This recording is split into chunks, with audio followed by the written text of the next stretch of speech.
Quel est votre sentiment là-dessus? Moi, mon sentiment, c'est que je suis un juge et le juge dit la loi. Encore une fois, le juge dit la loi, il ne fait pas la loi. Et le sentiment personnel, je le garde peut-être pour moi. Oui. Mais tant que magistrat, je vous dirais que nous n'avons aucun problème à la bonne application de la loi. C'est notre métier, c'est ce qu'on fait tous les jours. Bien sûr, en respectant toutes les règles de procédure et des textes. Monsieur, bonsoir et bienvenue dans ce nouveau programme de Canal Algérie. Notre invité, une émission qui vous propose des entretiens hebdomadaires sur l'actualité du pays. Pour le premier numéro de la saison, nous avons choisi de parler d'un sujet brûlant, difficile et surtout délicat, celui de la violence faite aux enfants, avec son lot de drames et de traumatismes, notamment pour les victimes et leurs familles, et plus particulièrement des rapts d'enfants. Ce sont ceux d'enfants enlevés et assassinés par leurs ravisseurs. Les Algériens ont à chaque fois vécu ces événements avec une profonde consternation et un sentiment d'insécurité s'est installé dans le pays. Pour en parler, notre invité reçoit ce soir Abdelkrim Djadi, procureur général et représentant du ministère de la Justice. Bonsoir. Bonsoir. Abdelkrim Djadi, merci d'être avec nous. C'est moi qui vous remercie pour l'invitation. Alors, peu de chiffres fiables sont avancés sur à la fois les disparitions et les rapts d'enfants.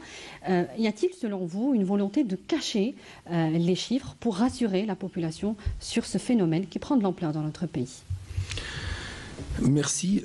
Moi, je pense qu'il n'y a aucune volonté de cacher parce que personne n'a un intérêt, de toutes les manières, pour cacher quoi que ce soit dans ce domaine et principalement dans ce fait qui est très grave et qui est de toutes les manières un drame de société.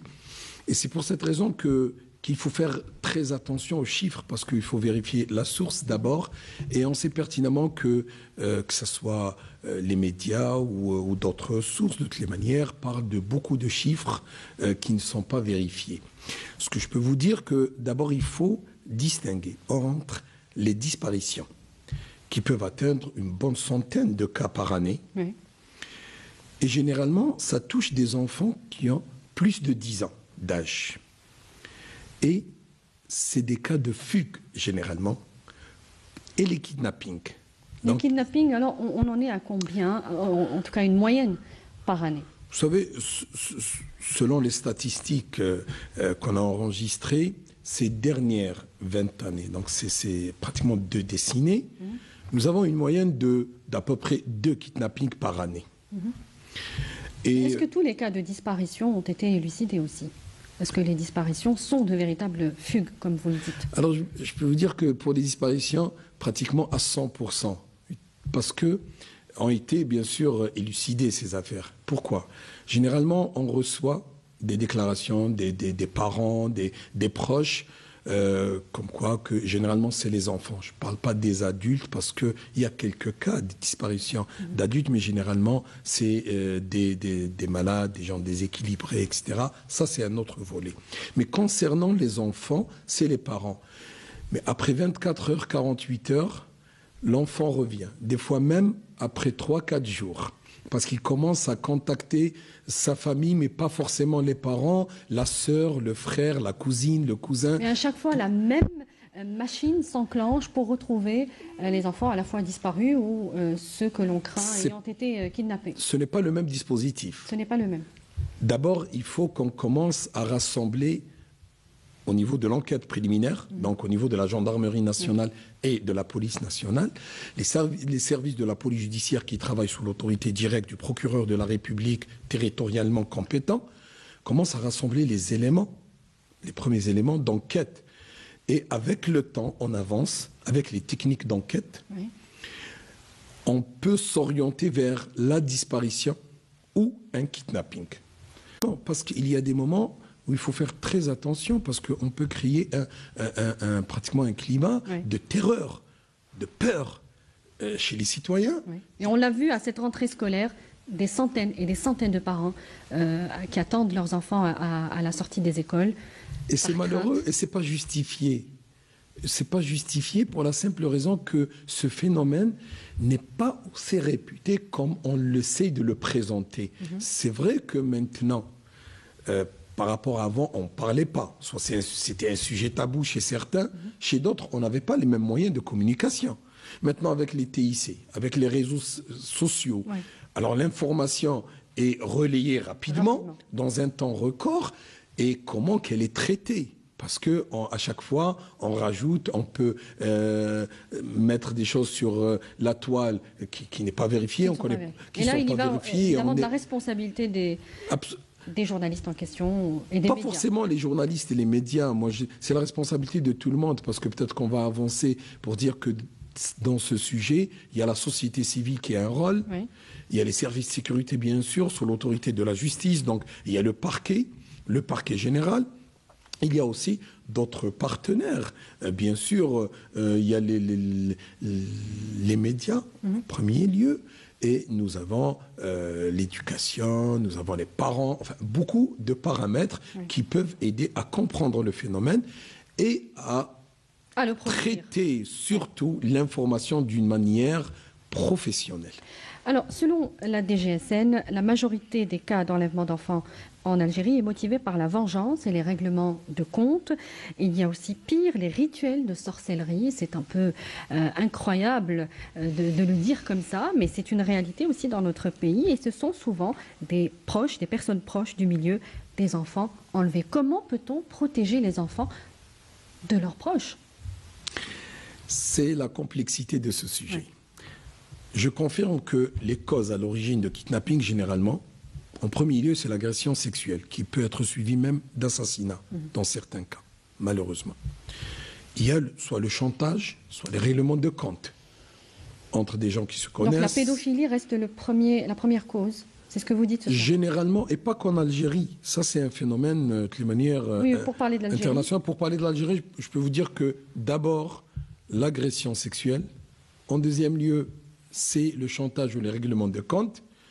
Et peu de cas, vraiment peu, epsilon, de cas de sorcellerie. On a eu effectivement 1 ou 2 cas, de manière de sorcellerie. Donc, c'est vrai que c'est malheureux de parler de ces choses-là au XXIe siècle.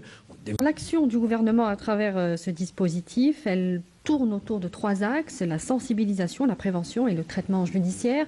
Et là, on parle du rôle des parents avant tout, la sensibilisation des parents par rapport à ce phénomène de kidnapping. Qu'est-ce qu'il faut dire aujourd'hui aux parents pour prendre conscience de ce phénomène, pour ceux qui disons, ne l'ont pas encore fait, n'ont pas encore pris conscience de ça? Moi, à mon sens, là, je vais parler peut-être beaucoup plus qu'un père, qu'un magistrat. Je veux dire qu'il faut sensibiliser ses enfants sur les b.a.-ba, c'est-à-dire qu'on ne peut pas aller avec quelqu'un qu'on ne connaît pas, qu'on ne peut pas répondre à certaines invitations avec des gens qu'on ne connaît pas, qu'il y a tout un protocole, entre guillemets, généralement, surtout quand les enfants sont de bas âge. Il faut protéger ces enfants. Dans le dispositif, il y aura une partie sensibilisation. La sensibilisation, c'est l'affaire de tout le monde. Les médias, ce qu'on est en train de faire. L'école. L'école, c'est très important. Les parents à la maison, il faut en parler. Il ne faut pas en faire un cas de tabou. Même les agressions sexuelles.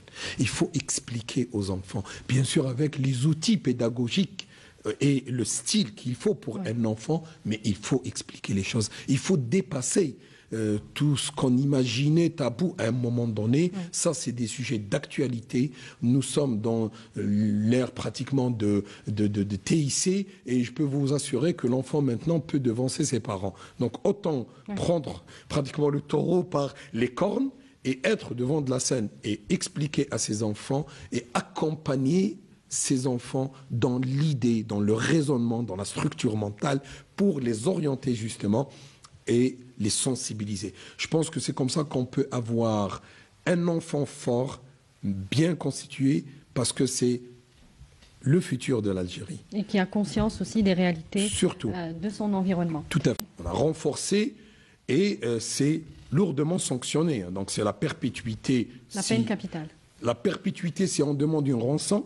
S'il y a malheureusement assassinat, enlèvement accompagné d'assassinat, c'est la peine capitale. Donc alors justement, une dernière question. Les rapts d'enfants ont clairement relancé le débat autour de la peine de mort. Vous le savez, pas seulement au niveau des populations choquées et consternées par ces crimes, mais aussi par des personnalités politiques, de la société civile ou encore des exégètes. Quel est votre sentiment là-dessus ? Moi, mon sentiment, c'est que je suis un juge et le juge dit la loi. Il y a des espaces de réflexion, des réflexions qu'elles soient politiques, intellectuelles, sociétales, etc. Quand la loi change, on va l'appliquer. Encore une fois, le juge dit la loi, il ne fait pas la loi. Et donc, par conséquent, la sanction existe. Le code pénal, l'arsenal, il est là. Son application est gelée, on le sait. Ça, c'est un débat, encore une fois, je vous ai dit, ça, c'est un débat qui doit se faire dans un autre espace, dans un espace purement sociétal. La question est politique. Et politique. Donc, c'est pour cette raison que je vous dis que le juge dit la loi, donc nous, on est conformistes en matière de la bonne application de la loi. Donc vous ne direz pas si vous êtes des camps des abolitionnistes ou des défenseurs. On n'est pas encore dans ce débat. Mais vous, on n'est pas encore dans ce... Vous savez, le sentiment personnel, je le garde peut-être pour moi. Oui. Mais tant que magistrat, je vous dirais que nous n'avons aucun problème à la bonne application de la loi. C'est notre métier, c'est ce qu'on fait tous les jours. Bien sûr, en respectant toutes les règles de procédure et des textes. Abdelkarim Djadi, vous êtes procureur général à la Cour de Guelma et représentant ce soir du ministère de la Justice. Merci d'avoir répondu à nos questions. C'est moi qui vous remercie. Merci à vous également de nous avoir suivis. Je vous retrouve dès la semaine prochaine pour un nouveau numéro de notre invité. Très bonne soirée avec nos programmes. Bonsoir.